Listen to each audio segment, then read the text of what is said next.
Quando nós confrontamos o modelo de organização federativa brasileira e a atuação na segurança pública, de cara a gente se depara com uma contradição.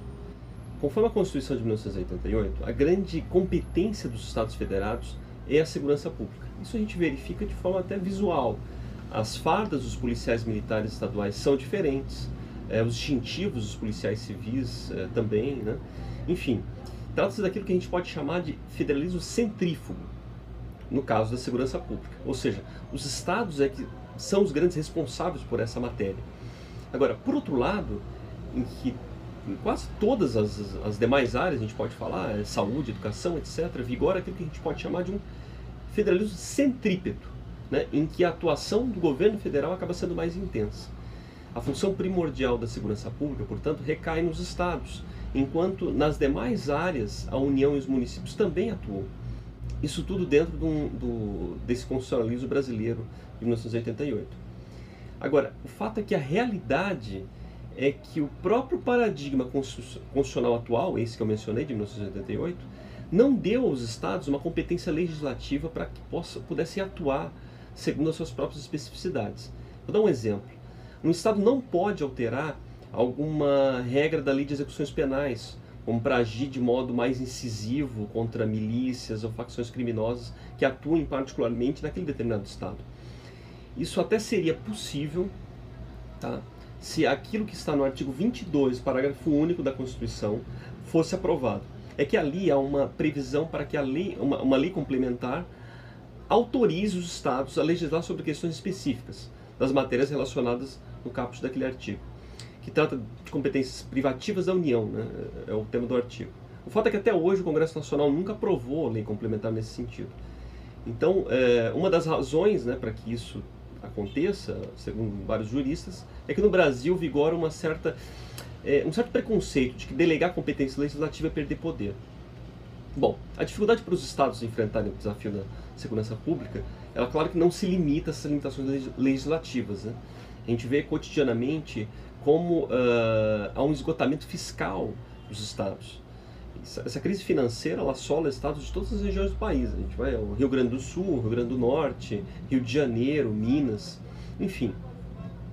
Mesmo com a proliferação no fenômeno das guardas municipais, a atuação do município, né, em diversas cidades do país, ou seja, os municípios também acabam, mesmo com isso, os municípios também sofrem um atrofiamento legal a esse respeito. Os estados não podem, quem dirá o município.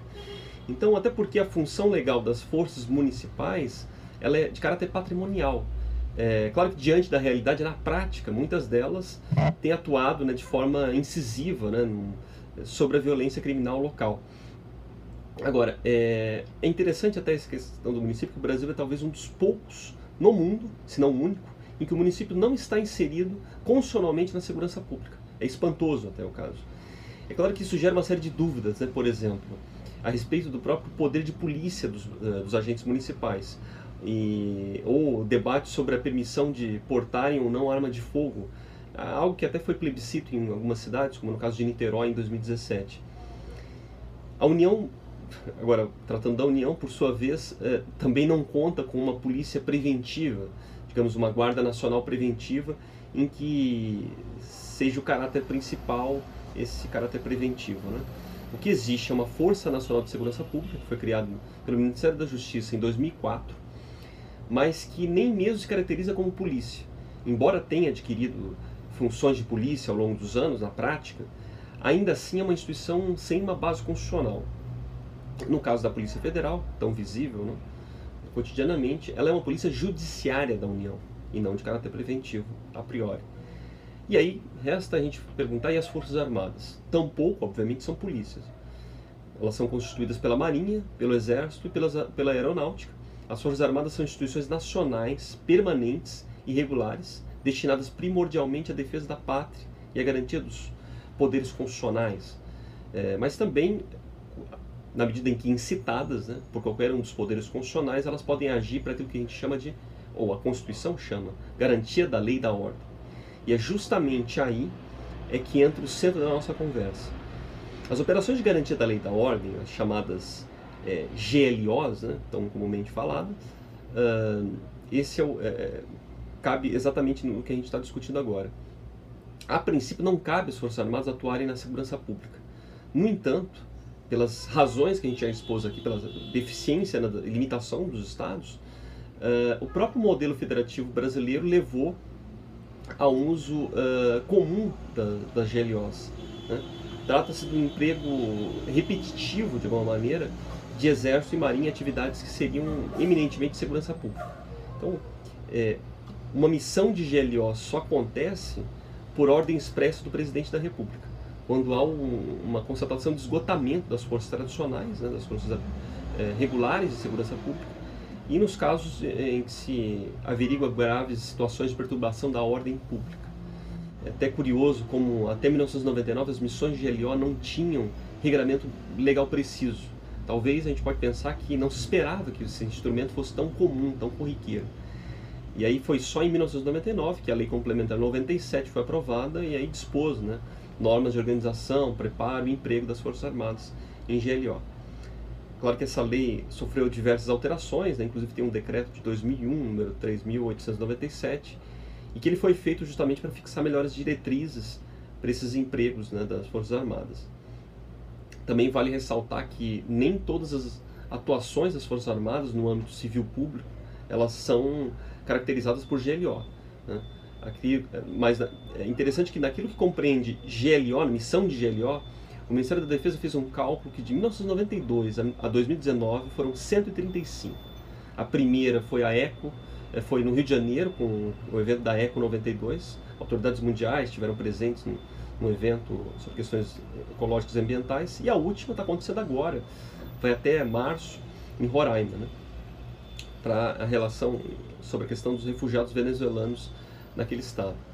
E que foi decretado em 2018, em outubro, e vai até no início deste ano, 2019, maio. O Ministério da Defesa classificou as GLOs de 1992 a 2019 em 5 categorias: violência urbana, greve da polícia militar, segurança de eventos, garantia da votação e apuração, e aquilo que eles chamaram de outras, né, que são operações referentes a questões indígenas, segurança de instalações de interesse nacional, etc. Como havia dito, por princípio, tudo isso deveria ser de responsabilidade das polícias estaduais. Ou então, se tivéssemos uma guarda nacional, uma espécie de polícia preventiva, né, que encarasse essas tarefas. Assim como também, eu tinha dito no início, um arcabouço legal propício a isso. Agora, na conjuntura atual que nós vivemos, é bem verdade que para os próprios militares das Forças Armadas não é conveniente o uso recorrente das Forças Armadas em funções que na prática são de polícia. A discussão sobre as relações civis e militares do Brasil vão acabar ficando para um outro vídeo, mas é que vale antecipar aqui a questão desse argumento do meio militar contra o uso recorrente das GLOs. Primordialmente, ele se coloca que há uma banalização das Forças Armadas, que retira o foco principal da instituição, ou seja, defesa nacional, preparação para a guerra, ameaça, né, a guerras externas. Bom, a Venezuela diz muita coisa em relação a isso. Mais uma vez, pelas lacunas e deficiências do modelo atual de segurança pública, acaba que as Forças Armadas tornam-se cada vez mais presentes no cotidiano civil, né? Então, dessas 5 categorias mencionadas anteriormente, tirando as GLOs nos casos de greve da Polícia Militar, né, de um estado ou outro, ou casos mais graves em que dizem respeito a... Melhor dizendo, os casos mais graves são aqueles que dizem respeito à violência urbana, né? Porque quando a gente coloca na categoria eventos, há uma série de atuações que são de caráter preventivo, e também o caso de eleições também compreende um caráter nacional, né? E, por sua vez, naquilo que é outras, também nós podemos pensar aí numa ação nacional necessária, já que são lugares cirúrgicos. Agora, do conjunto das missões para garantir da lei e da ordem empregadas para superar essas situações de violência urbana, o total foram de 23. Dessas 23, 11 foram, no caso, apenas no Rio de Janeiro, ou seja, quase a metade. Nenhum outro lugar do país se tornou tão vulnerável à violência urbana, nenhum outro recebeu tantas operações de GLO e que duraram tanto tempo também. Isso é um caráter interessante. Nos últimos anos ela tem se tornado ainda mais frequente. O próprio Ministério da Defesa já calculou que nos últimos 10 anos, de cada 3 dias, o Rio esteve sob intervenção federal na segurança pública, algum molde de intervenção federal. Isso é chocante quando pensamos no quadro paradoxal desse evento, né? Como trata-se da segunda maior metrópole do país, o segundo maior PIB, etc. Então, isso nos coloca uma questão, né? O que faz o Rio de Janeiro um lugar tão vulnerável, tão flagrantemente acuado frente à criminalidade e violência.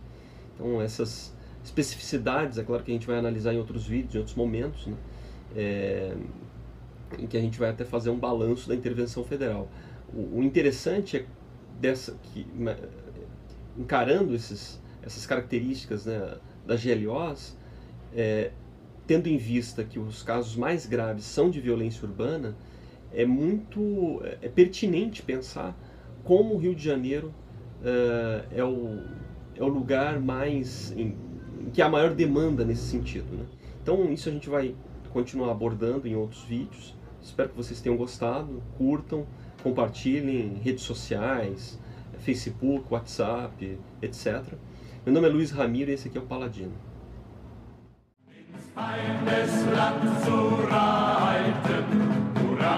Victoria, Victoria.